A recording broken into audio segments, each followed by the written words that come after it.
Brianna Taylor's story began far from the gleaming boardrooms and private jet terminals she would one day call familiar. She grew up on the southwest side of Atlanta, in a neighborhood where ambition was often stifled by circumstance and opportunity was a luxury, not a guarantee. Her father, Thomas Taylor, worked grueling double shifts as a city bus driver, his hands calloused from years gripping the steering wheel through Atlanta's maze of streets. Her mother, Gloria Taylor, balanced multiple part-time jobs from cashiering at the local grocery store to clerical work at the community center. Despite their financial struggles, the Taylors' home overflowed with love discipline and an unyielding belief in the power of hard work. From a young age, Brianna absorbed their lessons, not through grand speeches, but through daily acts of perseverance that spoke louder than words. Her parents didn't just encourage resilience, they modeled it. Even as a child, Brianna's mind worked differently from those around her. While her peers spent afternoons chasing basketballs or watching television, Brianna was often found at the local library, perched in a worn armchair with stacks of books teetering beside her. By the age of 10, she had devoured biographies of entrepreneurs, studied the basics of investing, and was already sketching out ideas for imaginary businesses in spiral notebooks.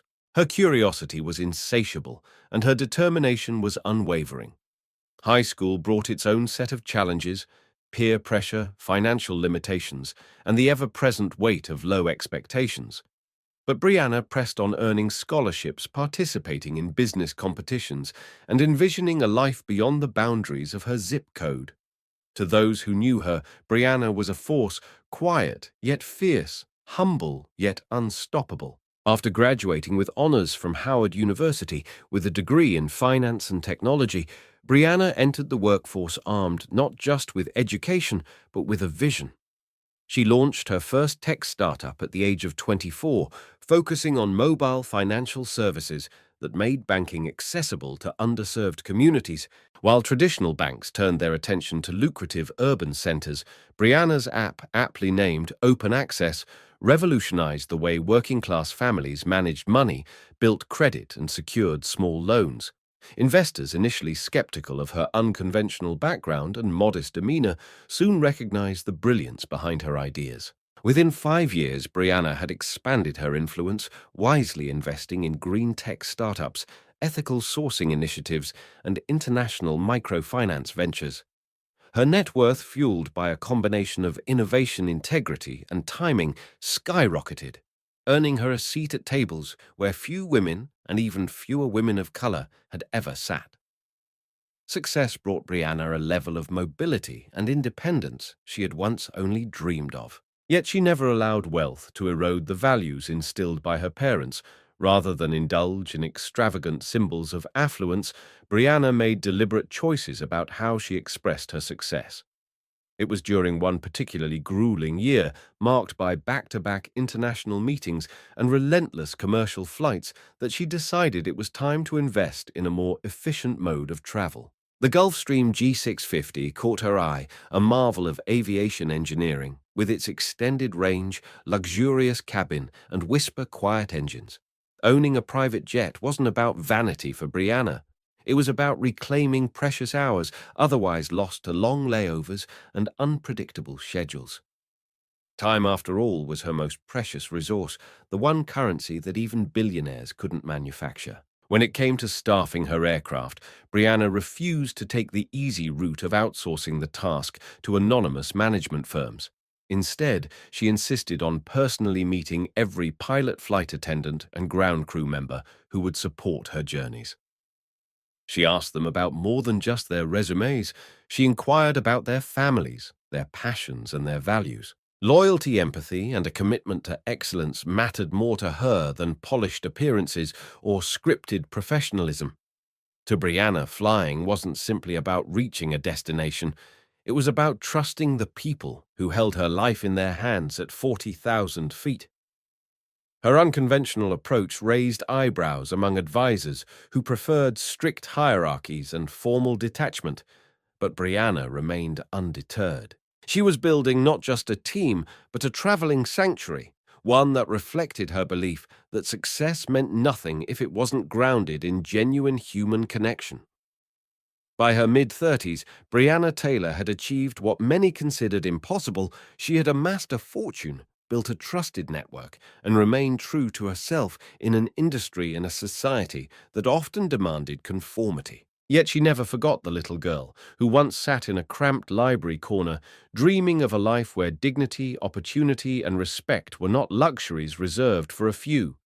The Gulfstream G650, with its gleaming exterior and serene cabin, wasn't just a symbol of her achievements, it was a vessel carrying the weight of her journey, the sacrifices of her family, and the dreams she now sought to make possible for others. Every boarding, every takeoff, every mile flown was a reminder that resilience, vision, and heart had propelled her farther than anyone had ever dared to imagine. The morning of her departure dawned with a rare chill in the Atlanta air, the kind of sharp coolness that made Brianna Taylor instinctively pull her coat a little tighter around her shoulders. Normally, the excitement of beginning a major journey would have infused her steps with a lightness, a sense of purposeful anticipation. Today, however, a subtle unease clung to her like an invisible fog. As she approached the sleek private terminal where her Gulfstream G650 awaited, Brianna couldn't ignore a gnawing sensation in the pit of her stomach, a feeling that something somewhere was misaligned. It wasn't just the magnitude of the trip ahead, it was something more immediate, more visceral. Her eyes swept the tarmac and the bustling crew landing on unfamiliar faces in pressed Navy uniforms. New flight attendants she hadn't personally interviewed, a break from her long-standing practice.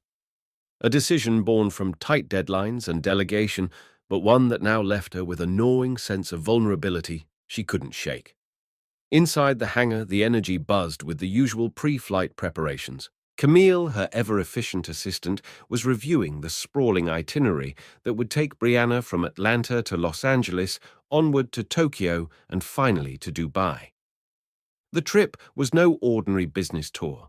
It was a carefully orchestrated philanthropic mission to negotiate partnerships for sustainable housing initiatives in the Middle East and Asia. Brianna had spent months laying the groundwork, rallying stakeholders from NGOs, government sectors, and private investors to support the vision. These upcoming meetings were the culmination of years of advocacy work efforts designed to uplift families trapped in cycles of poverty, to provide affordable, eco-friendly homes where none currently existed. Failure was not an option.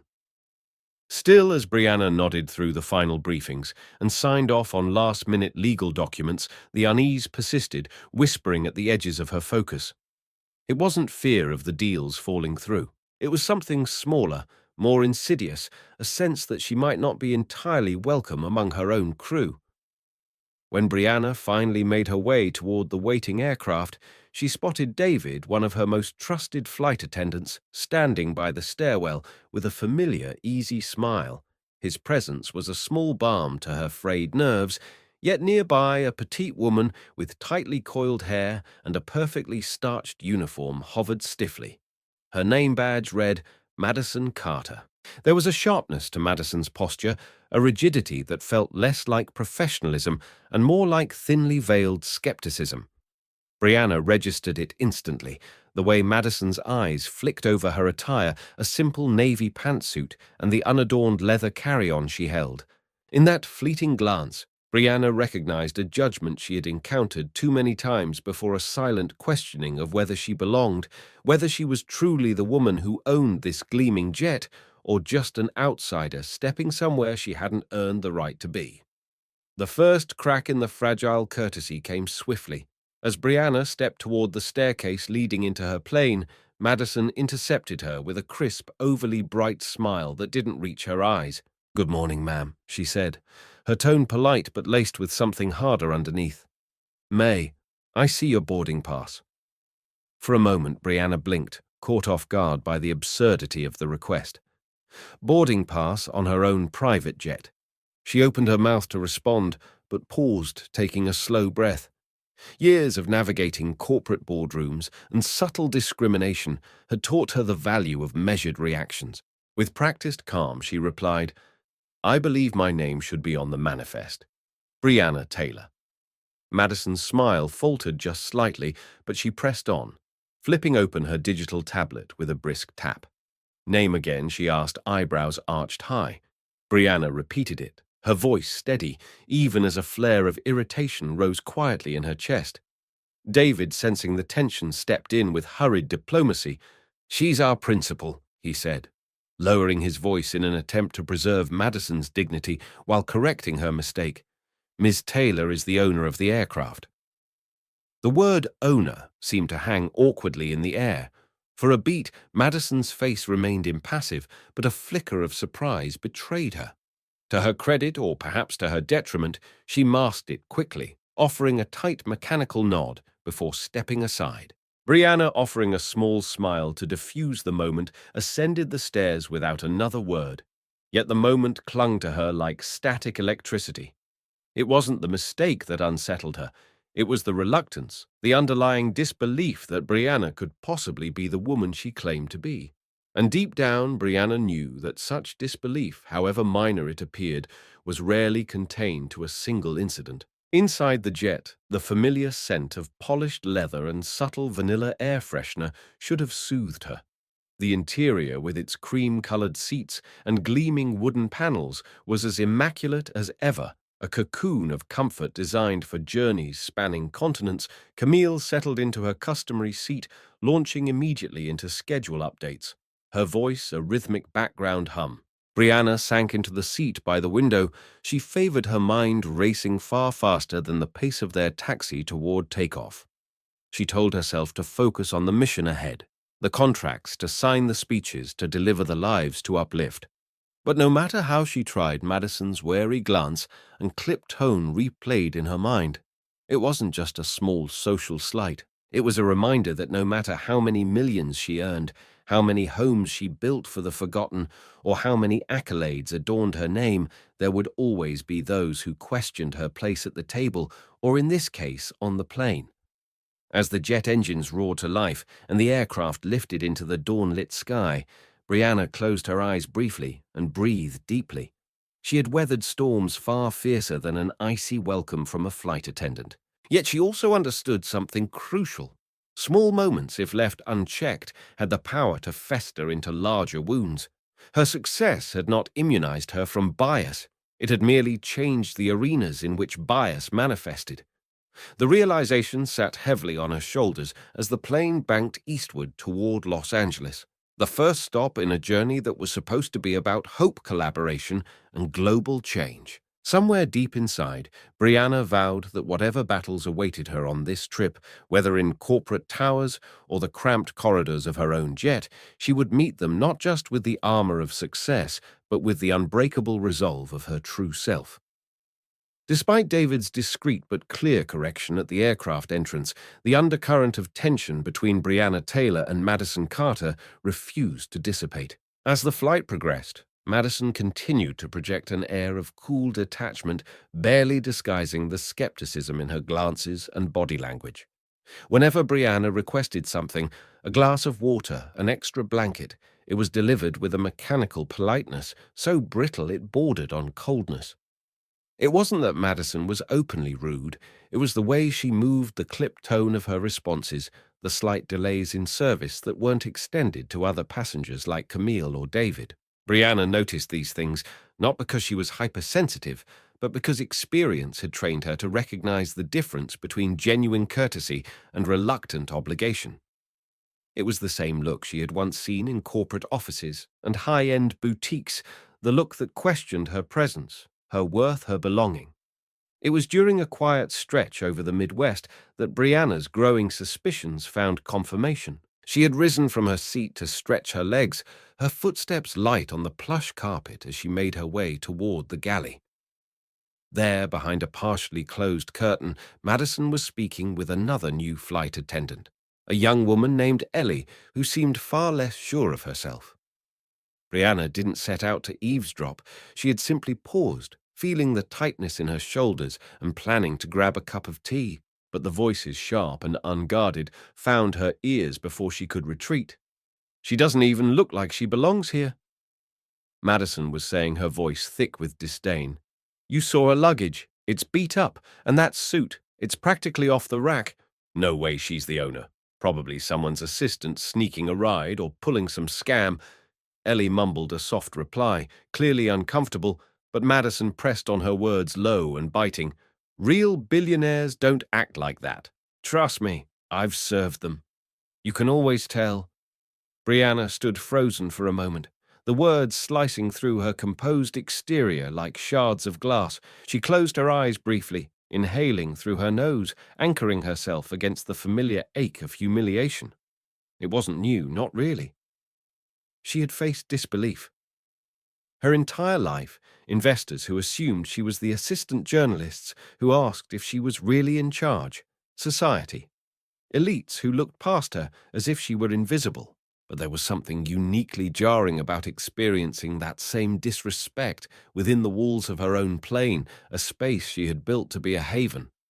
Her first instinct was to storm through the curtain to confront Madison with the full weight of her authority, to demand an apology and remind her exactly who was paying her salary. Yet, as her hand brushed against the soft leather of the seat beside her, Brianna forced herself to pause. Reacting in anger might feel satisfying, but it would do little to change deeper biases. And more importantly, she had far greater battles to fight on this journey than the small-mindedness of one flight attendant. Returning quietly to her seat, Brianna buried herself in the agenda for the Tokyo meetings, allowing the rhythm of preparation to steady her heart. Camille looked up from her laptop with a concerned glance, sensing a shift in Brianna's energy, but said nothing. Brianna offered a faint smile in return, a silent message. "I'm fine. Let it go." She tapped into the discipline that had carried her through countless challenges, resilience built. Not on ignoring disrespect, but on refusing to let it dictate her path. She thought of the families waiting for her leadership to help build schools, the community organizers depending on her funding to establish clean water initiatives. If she allowed every insult to divert her energy, she would never accomplish the work that mattered most. Madison's ignorance was a pebble compared to the mountains Brianna intended to move. Still, as the hours crawled by, the cabin atmosphere remained strained. Camille remained cordial, but clipped around Madison, and even David, usually the embodiment of calm professionalism, seemed on edge. The small cabin, designed to offer luxury and tranquility at 40,000 feet, instead felt subtly charged like the air before a summer thunderstorm. Madison, whether by accident or design, often found excuses to hover near Brianna's seat, offering unneeded refreshments, tidying already immaculate spaces, glancing sidelong with barely concealed suspicion. Brianna buried herself in documents, her pen moving methodically over notes, but the strain was undeniable. She knew from long experience that prejudice rarely announced itself with a bullhorn. More often it arrived in pinpricks in slight so small that others might dismiss them as imagination until they accumulated into a wound too deep to ignore. By the time they began their descent into Los Angeles, Brianna had resolved one thing clearly in her mind. She would not let Madison dictate the tone of her journey. The bigger picture, the lives she hoped to impact, the systemic changes she fought for, was far too important. As the city lights glittered beneath the aircraft, like a field of fallen stars, Brianna gazed out the window, letting the beauty of the moment refocus her spirit. She reminded herself that strength wasn't just about standing tall in grand gestures. It was about enduring the small, corrosive trials with grace. Madison's opinion didn't define her. Madison's disrespect couldn't diminish her worth. And Madison's disbelief, though hurtful, could never undo the reality of the empire Brianna had built, brick by patient brick, dream by resilient dream. The hours following their arrival in Los Angeles brought no relief from the undercurrent of tension that had taken root on Brianna Taylor's plane.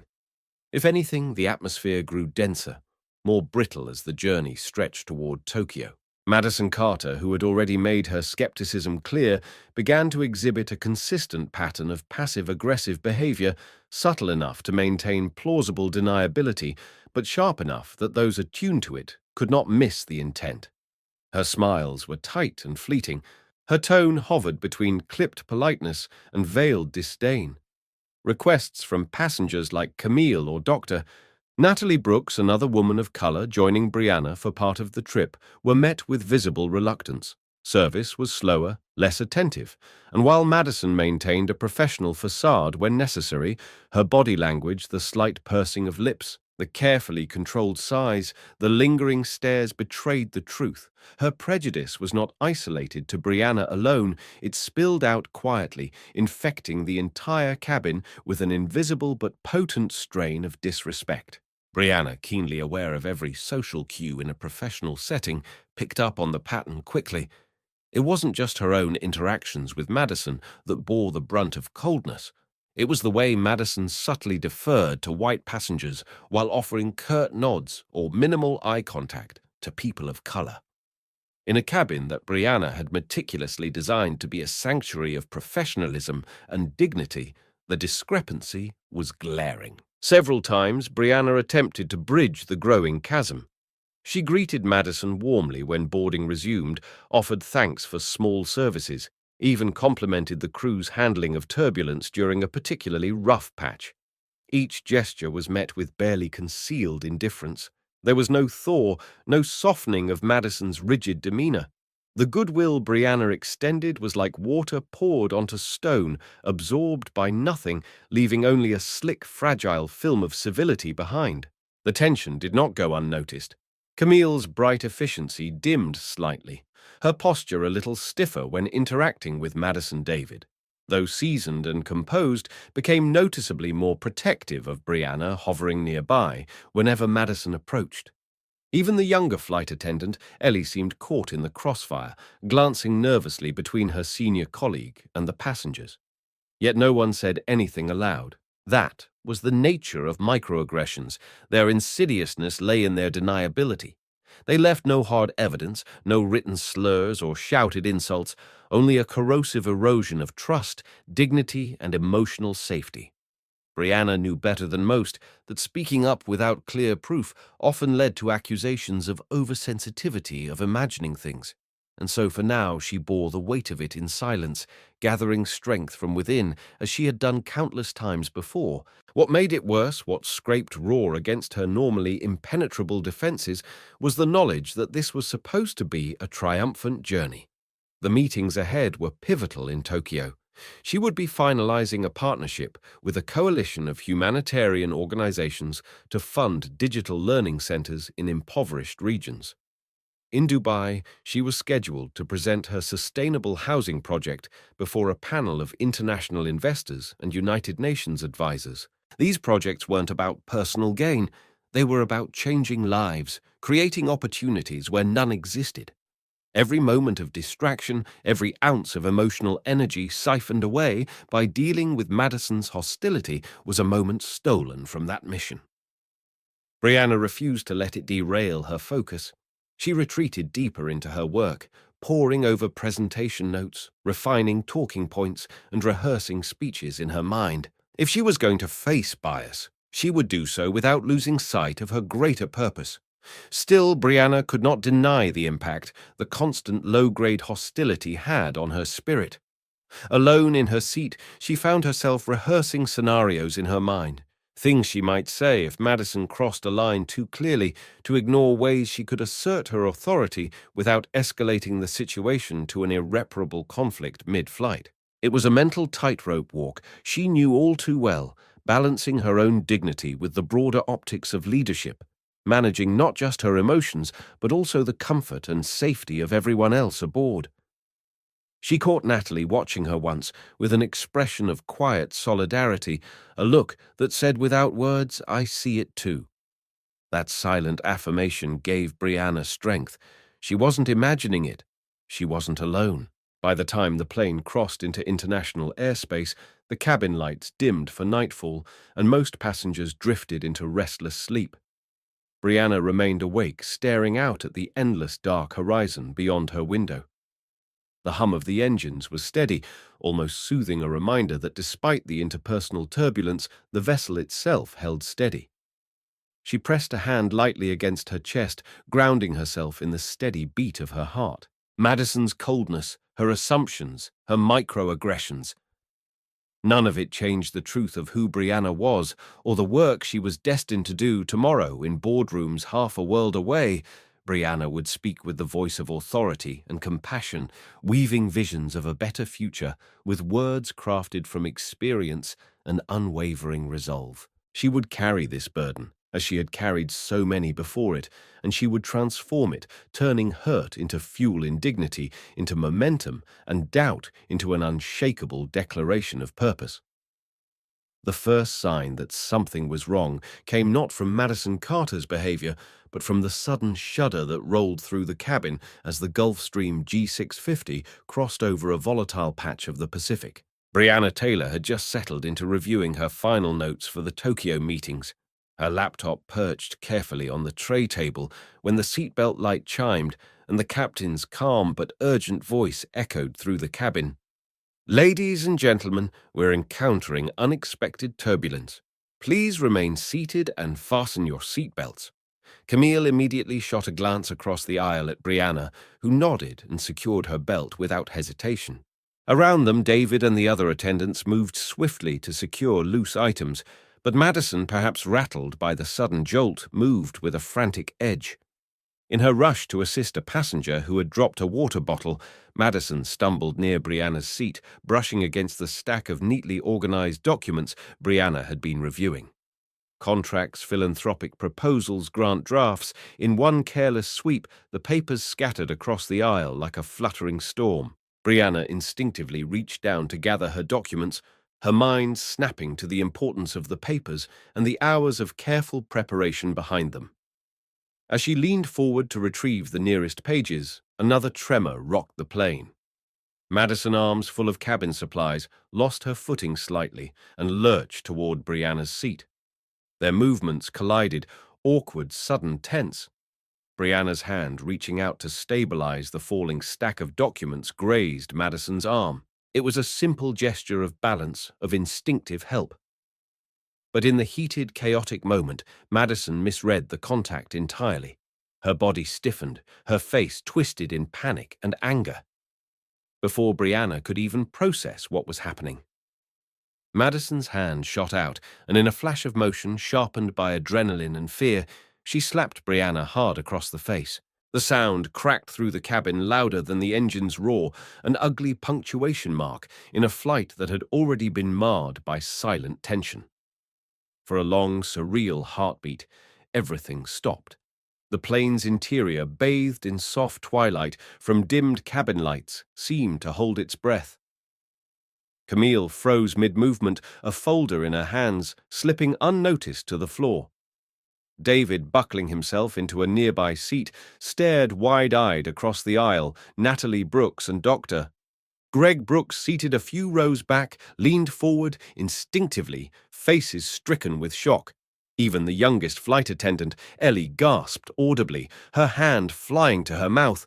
But it was Brianna who commanded the center of the moment, the epicenter of the violation.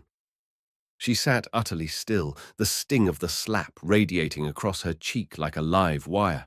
Her mind registered the pain, the disbelief, the humiliation, but her body, trained by decades of adversity, refused to react with anything but stillness. She breathed in, once shallow and controlled, grounding herself in the weight of the seat, the steadiness of her own heart. Madison's hand hovered awkwardly in the air, as if even she couldn't quite believe what she had done. Her face drained of color, mouth falling open without words. Yet in her wide, horrified eyes, Brianna saw not just guilt, but something deeper, a fear, a recognition that no amount of turbulence could explain away what had just occurred. Slowly, Brianna turned her gaze forward, not to Madison, but to the blank space beyond her, willing herself to rise above the anger clawing at her chest. She would not break here, she told herself. She would not shatter in front of those who looked to her for strength. She pressed a hand lightly against the burning skin of her cheek, her palm cool against the growing heat, and inhaled again, steady and deliberate. The plane rocked again slightly, but it barely registered against the earthquake inside her. The captain's voice crackled over the intercom once more, this time tinged with concern. "Cabin crew, Please take your seats immediately." David, moving like a man awakened from a trance, hurried forward and gently but firmly took Madison by the elbow, guiding her toward the galley. With a whispered urgency, Madison didn't resist. She walked stiffly, head bowed, her entire frame radiating shame. Camille was at Brianna's side in an instant, murmuring questions Brianna barely heard. "Are you okay? Can I get you anything? Do you need ice?" Brianna shook her head slowly, still absorbing the enormity of what had just happened.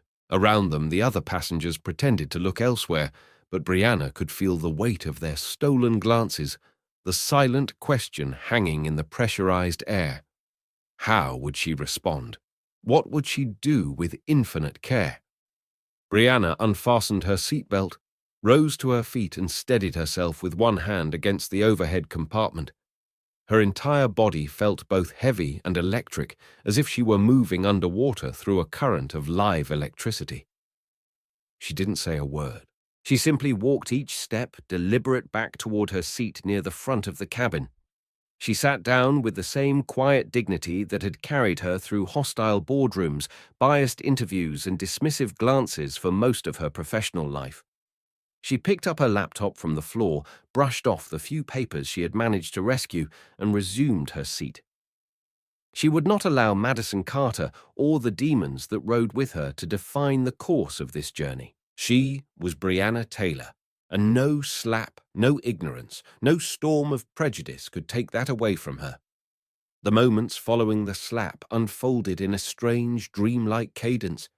The plane continued its journey through the turbulent skies, but inside the cabin, a different kind of turbulence churned, quiet, invisible, but no less powerful. David moved first, his training as a senior flight attendant and his loyalty to Brianna Taylor overriding any personal shock he might have felt. He crossed the narrow aisle swiftly, his expression a careful blend of professionalism and outrage. With gentle but firm hands, he helped steady Brianna, where she sat murmuring assurances she barely heard. Almost simultaneously, Lauren, Brianna's trusted assistant, appeared at her side, her face pale but composed. "Ms. Taylor, are you all right?" she asked softly, crouching slightly so as not to loom over her. Brianna gave a small, almost imperceptible nod, her hand still resting against the faint sting on her cheek. Lauren's jaw tightened visibly. She wanted to do more, say more, but Brianna's calm steadiness held her in check. Across the cabin, Madison stood frozen for a moment longer before David gently but firmly took her arm and led her away, disappearing with her into the galley area near the rear of the plane. The door to the galley closed with a soft click, cutting Madison off from view and from causing further disruption. In the relative quiet that followed, Brianna slowly gathered herself. She shifted slightly in her seat, brushing her hands over her skirt, smoothing fabric more to center herself than from any real need. Every cell in her body demanded she react, to cry out, to demand an apology, to unleash the righteous anger swirling within her. But Brianna knew better. True leadership, she reminded herself, wasn't about grand displays of fury or public humiliation. It was about control, about setting a standard, especially when that standard was tested. She inhaled deeply, grounding herself in the rhythms of her own breath, then motioned for Lauren to sit beside her. Quietly, deliberately, she outlined her instructions. Madison would remain seated silent and isolated for the remainder of the flight. No further interaction with passengers, no movement unless absolutely necessary, and no chance, none whatsoever, to repeat or escalate the harm she had already done. David returned a few minutes later, his face set in grim lines, and quietly confirmed that Madison had been seated in the jump seat at the rear under observation. She would have no further duties for the rest of the flight. Lauren, catching Brianna's glance, gave a tiny nod of affirmation, ready to assist with any further enforcement of the new unspoken rules. Throughout it all, Brianna's demeanor remained composed, even serene. There would be no shouting matches, no dramatic scenes. Madison's act had been public, undeniable, and disgraceful. Brianna's response would be equally public, but in a way that demonstrated the full extent of her strength, calm, resolute, commanding. She would not allow herself to be reduced to anger. In doing so, she refused to give Madison the power to define the narrative. The story of this flight would not be about a black woman losing her temper at injustice. It would be about a leader responding to prejudice with dignity so towering it could not be ignored. Even with Madison removed from sight, the cabin's atmosphere remained thick with tension. Passengers exchanged uneasy glances, the slap still reverberating in their minds like an echo that refused to fade. Camille passed quietly between rows, offering water, calming reassurances, anything to restore a semblance of normalcy. Lauren sat close, occasionally touching Brianna's hand lightly, a silent gesture of support. Brianna, for her part, opened her laptop once again, though the words on the screen blurred in front of her eyes. Her mind was already moving several steps ahead, strategizing the next phase. They would land in Tokyo in a few hours. Once safely on the ground, the incident would have to be reported. The aviation management company would need to be contacted immediately. Formal proceedings would need to be initiated. As much as Brianna loathed bureaucracy, she understood that documentation was essential. This was not merely a personal affront, it was a breach of protocol, a workplace safety issue, and unmistakably a racial incident. It needed to be handled with precision and strength. As the hours dragged on, Brianna began mentally preparing for the confrontation she knew awaited her. She thought about how she would frame her statement, what tone she would use. She rehearsed not words of anger, but words of unwavering authority, asserting the gravity of Madison's misconduct without slipping into personal attacks. It wasn't about vengeance. It was about accountability. She knew that there would be a meeting, possibly with the aviation company's senior representatives. There would be forms to fill out, testimonies to give, consequences to recommend. And Brianna was clear-eyed about what she would demand, nothing less than a full suspension and formal bias training, if not outright termination. Madison had crossed a line so profound that simple apologies could not bridge it. The slap was a culmination, not an isolated mistake. It was the end point of a road paved by countless small biases, subtle dismissals, and unchecked assumptions. As Tokyo's glittering lights finally began to twinkle on the darkened horizon, Brianna gazed out of the window with a sense of both resolve and sorrow. She had not wanted this trip to become a battleground. She had envisioned it as a journey of progress, of coalition, building of hope. Yet life had once again reminded her that progress was never a straight line. It was a road fraught with obstacles, a series of moments demanding courage, composure, and painful self-reflection.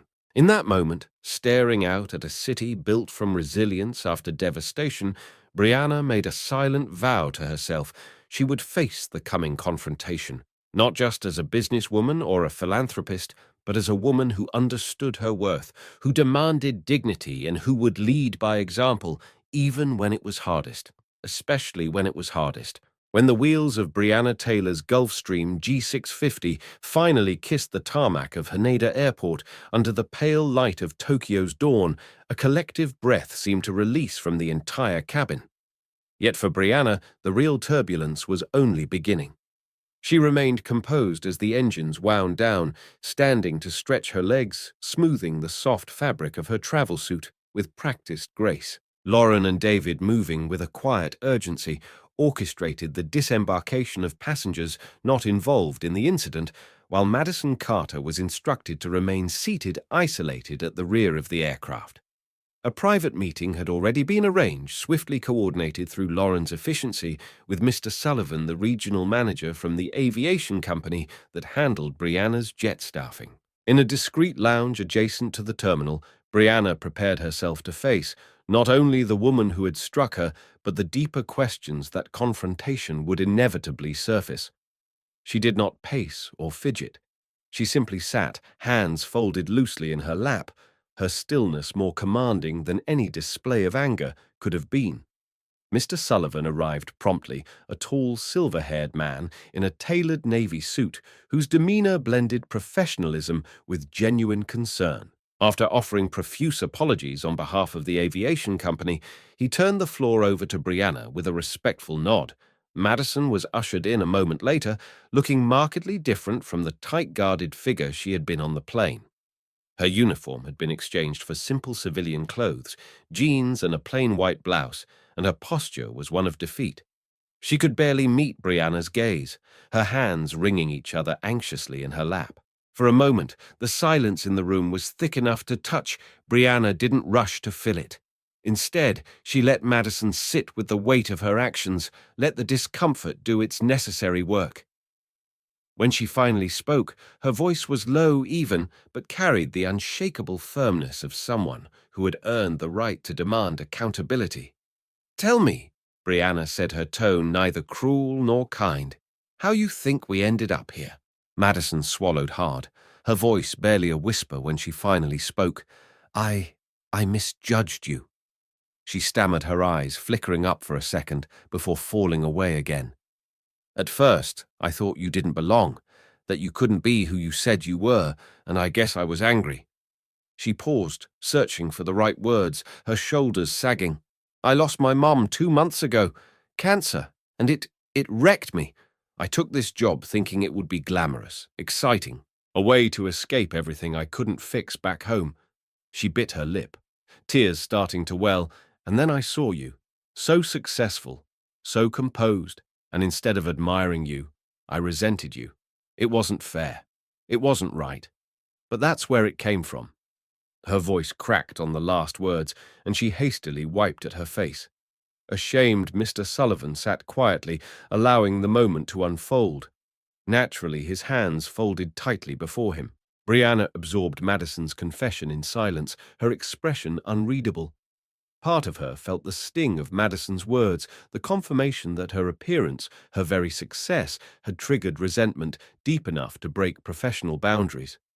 Another part of her, the part shaped by years of experience and her parents' lessons on grace under fire, recognized something painfully human in Madison's struggle. She thought of the long nights her own mother had spent, worrying over unpaid bills, of the grief that had gnawed at her heart when her father was hospitalized with heart problems. Pain could make people ugly, Brianna knew.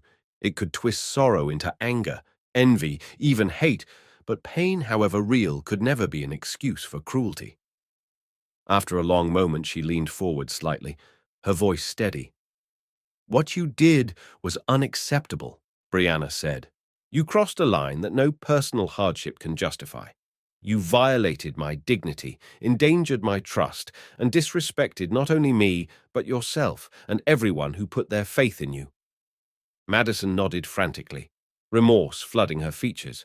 "I know," she whispered. "I'm sorry, so sorry I'll resign. I don't expect—" Brianna raised a hand, silencing her gently. "I'm not here for a spectacle," she said, "or to punish you for the sake of punishment." She exhaled slowly, feeling the full weight of her decision forming inside her chest. "I believe in accountability, and I also believe in second chances when they're earned." She turned to Mr. Sullivan. "Suspend her immediately. No pay mandatory counseling, bias training, full completion before any consideration of reinstatement." She turned her gaze back to Madison, her voice unwavering. "If you choose to walk away instead of facing that work, that's your decision. But if you stay, understand that you will have to rebuild trust one brick at a time, not just with me, but with yourself." There was no anger in her tone, only an iron resolve that left no room for misunderstanding. Mr. Sullivan, visibly relieved to see a path forward emerging from the wreckage of the incident, nodded briskly. "We will ensure it happens exactly as you've outlined, Miss Taylor," he said. Madison, sobbing quietly, now mumbled a broken "thank you" that barely reached Brianna's ears, but Brianna didn't answer. She simply rose to her feet, smoothing the wrinkles from her suit jacket, and extended a hand toward Mr. Sullivan for a formal shake. The meeting was concluded, but its impact would ripple far beyond this sterile airport lounge. As she walked toward the waiting car that would take her into the heart of Tokyo, Brianna felt the familiar ache of sorrow settle over her, a sorrow not for herself, but for a world still so broken that success for one was so often seen as a threat by another. Yet she also felt something else, a sliver of hope, fragile but persistent, that perhaps even the most painful moments could plant the seeds of change. After the tense meeting with Mr. Sullivan and Madison Carter concluded Brianna Taylor stepped into the cool Tokyo morning, the weight of the confrontation pressing down on her chest more heavily than the damp air. The city around her pulsed with life trains, humming bicycles, whirring businessmen bustling past in immaculate suits. But Brianna moved through it almost in a haze. For so long she had conditioned herself to shoulder indignities without pause, to bury pain under layers of composure and focus. But now, in the quiet privacy of the chauffeured car carrying her to her hotel, she felt the crack in her armor widening. Her hand instinctively rose to her cheek, where the memory of the slap seemed to linger like a phantom imprint. It wasn't just the sting of physical contact. It was the deeper wound, an assault on her dignity, her identity, her hard-earned place in the world.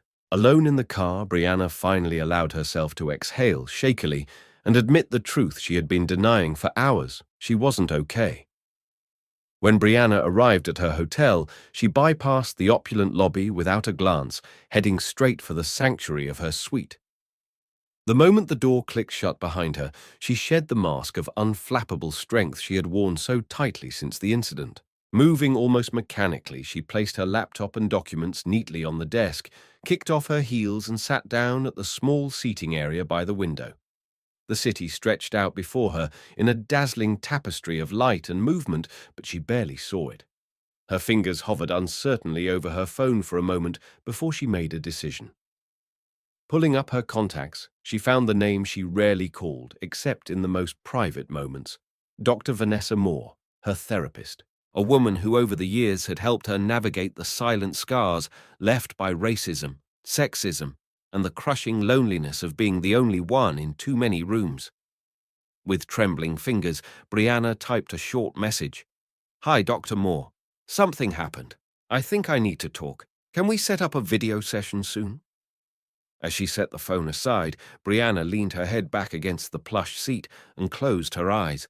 The simple act of reaching out for help, something she preached to others but rarely practiced herself, felt like both a surrender and a victory. She knew the world admired her resilience, her strength, her refusal to let hardship derail her purpose. But resilience didn't mean invulnerability. Strength didn't mean solitude. Somewhere along the way, Brianna had internalized the idea that showing hurt was a betrayal of everything she had built, that if she faltered even in private, she would somehow let down every young girl who saw her as proof that barriers could be broken. Yet now she understood that healing required honesty, and honesty required acknowledging the pain that pride often insisted on ignoring. For the first time in a long time, Brianna gave herself permission to feel it all, the anger, the sadness, the exhaustion. Later that evening, Natalie Brooks arrived at her suite bearing a small tray of sushi and 2 steaming cups of green tea from a nearby restaurant. Natalie, a brilliant sociologist and one of Brianna's most trusted friends, had a way of moving through spaces without demanding attention, her presence a balm rather than a disruption. She said nothing at first, simply setting down the food and joining Brianna by the window. They sat in silence for a long time, watching the neon city shimmer and shift as dusk deepened into night. Finally, Natalie spoke, her voice low but certain.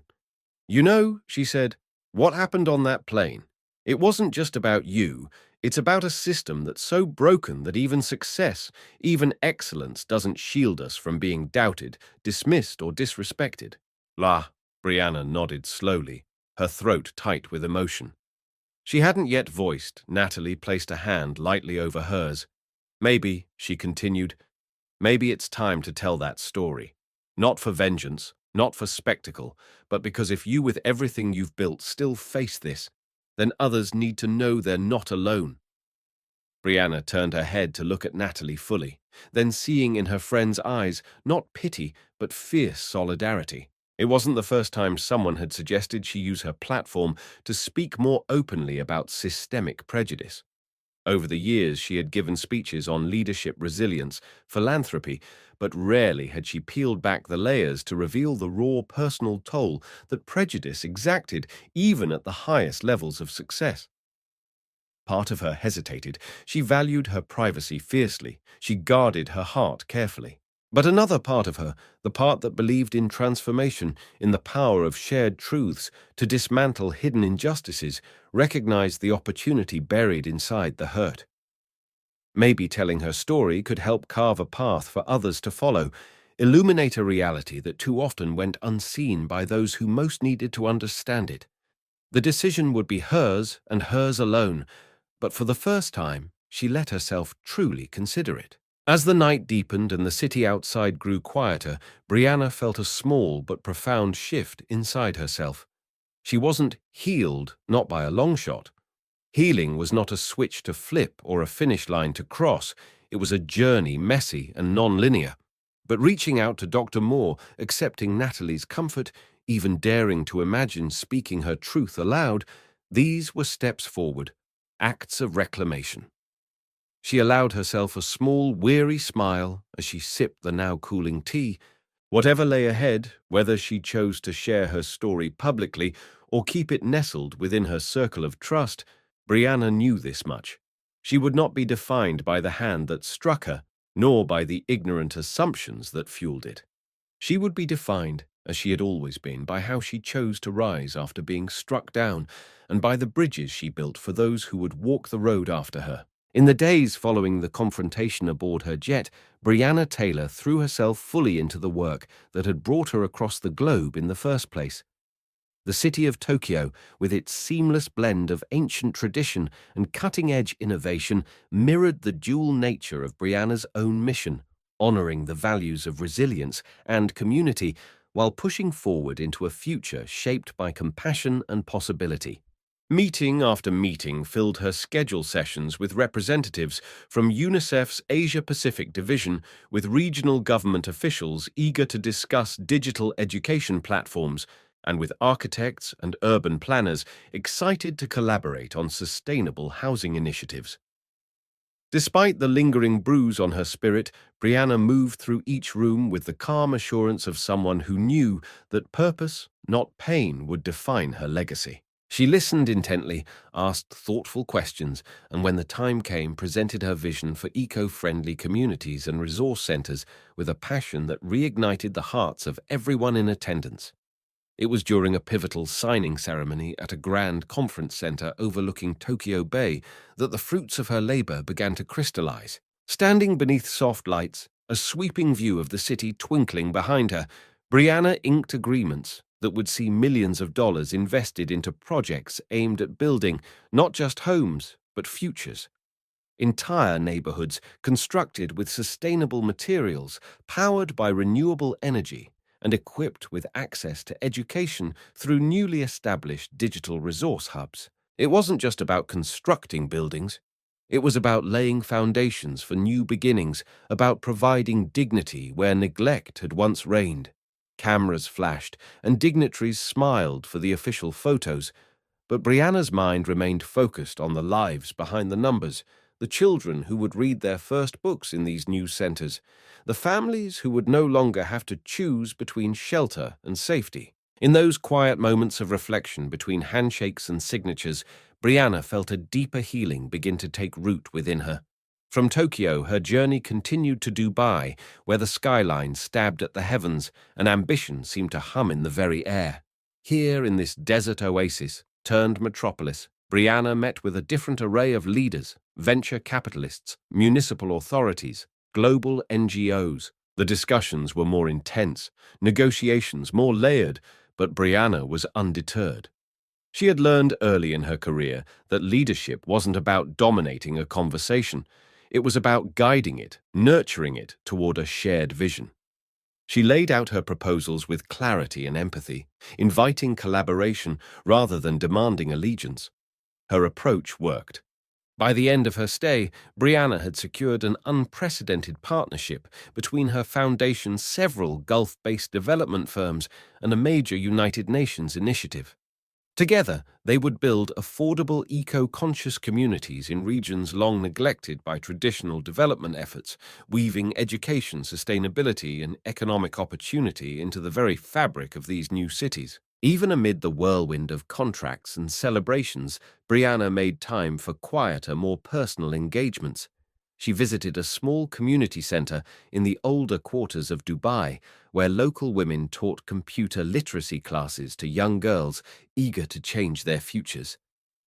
She sat cross-legged on colorful rugs, listening to stories of resilience that mirrored her own, and felt the bonds of shared humanity transcend culture, language, and geography. It was in those intimate spaces away from the flashing cameras and opulent boardrooms that Brianna found the deepest affirmations of her mission. Real change, she knew, didn't always announce itself with fanfare. Sometimes it whispered its beginnings in the laughter of a newly literate child or the hopeful glint in the eye of a woman clutching her first paycheck. And it was in these moments that Brianna reaffirmed her belief that leadership was not a title to be wielded, but a responsibility to be lived. Throughout her travels, Brianna remained anchored by the conviction that empathy was not a weakness in leadership. It was its truest strength. She saw how systems built without empathy inevitably crumbled under the weight of their own indifference, how communities neglected by policymakers could blossom when simply given the tools to thrive. Each deal she signed, each agreement she forged, each relationship she nurtured was infused with that philosophy. Empathy guided her hand just as surely as strategy guided her mind.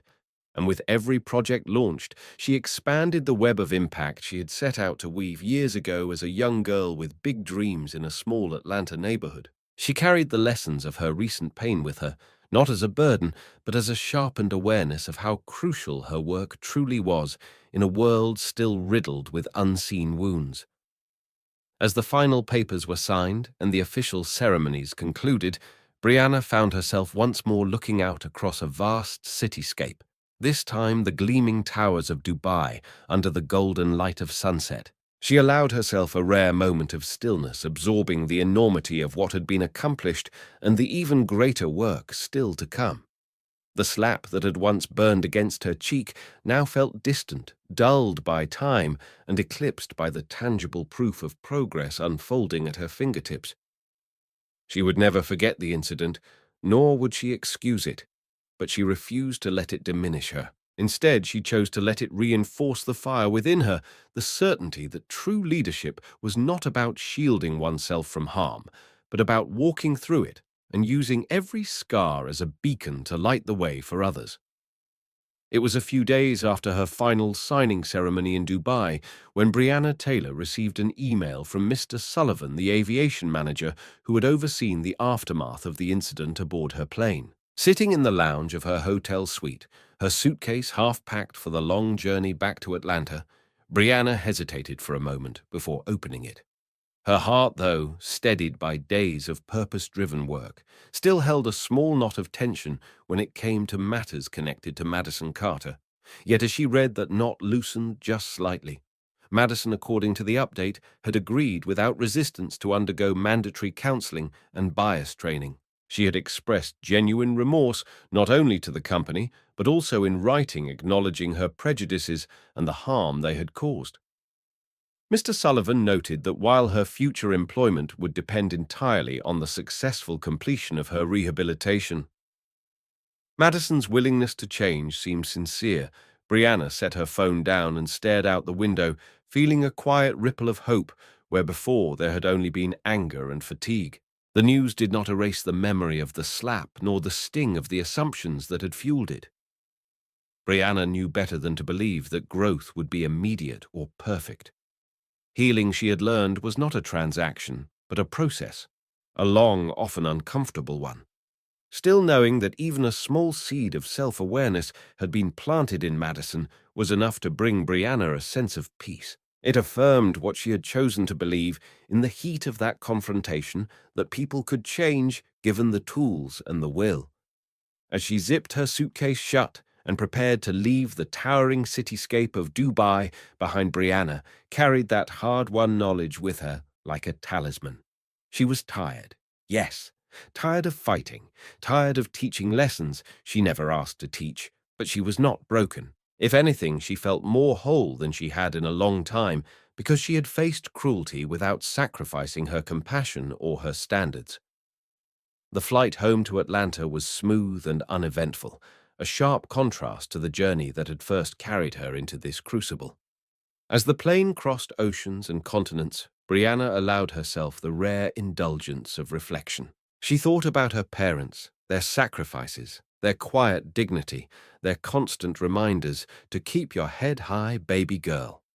She thought about the communities she was helping to uplift the children who would have opportunities she could only have dreamed of at their age.